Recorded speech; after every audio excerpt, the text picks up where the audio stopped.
আলু টাকা চুয়াডাঙ্গা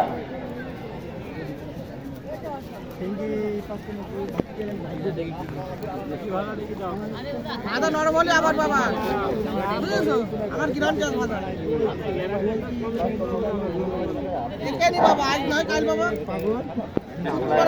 বাবা আসন গ্রহণ করার জন্য অনুরোধ করছি। বানবাড়িয়া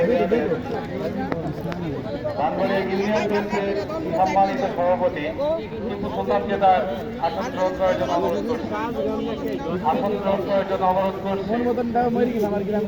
বানবাড়িয়া ফুটবল একাডেমির সম্মানিত সভাপতি সানোয়ার হোসেন লাড্ডুকে তার আসন গ্রহণ করার জন্য অনুরোধ করছি। আসন গ্রহণ করার জন্য অনুরোধ করছি বানবাড়িয়া ফুটবল একাডেমির সহসভাপতি মোহাম্মদ শাহনাজ কবির খোকনকে তার আসন গ্রহণের জন্য অনুরোধ করছি। শাহনাজ কবির খোকন ভাইকে তার আসন গ্রহণ করার জন্য অনুরোধ করছি।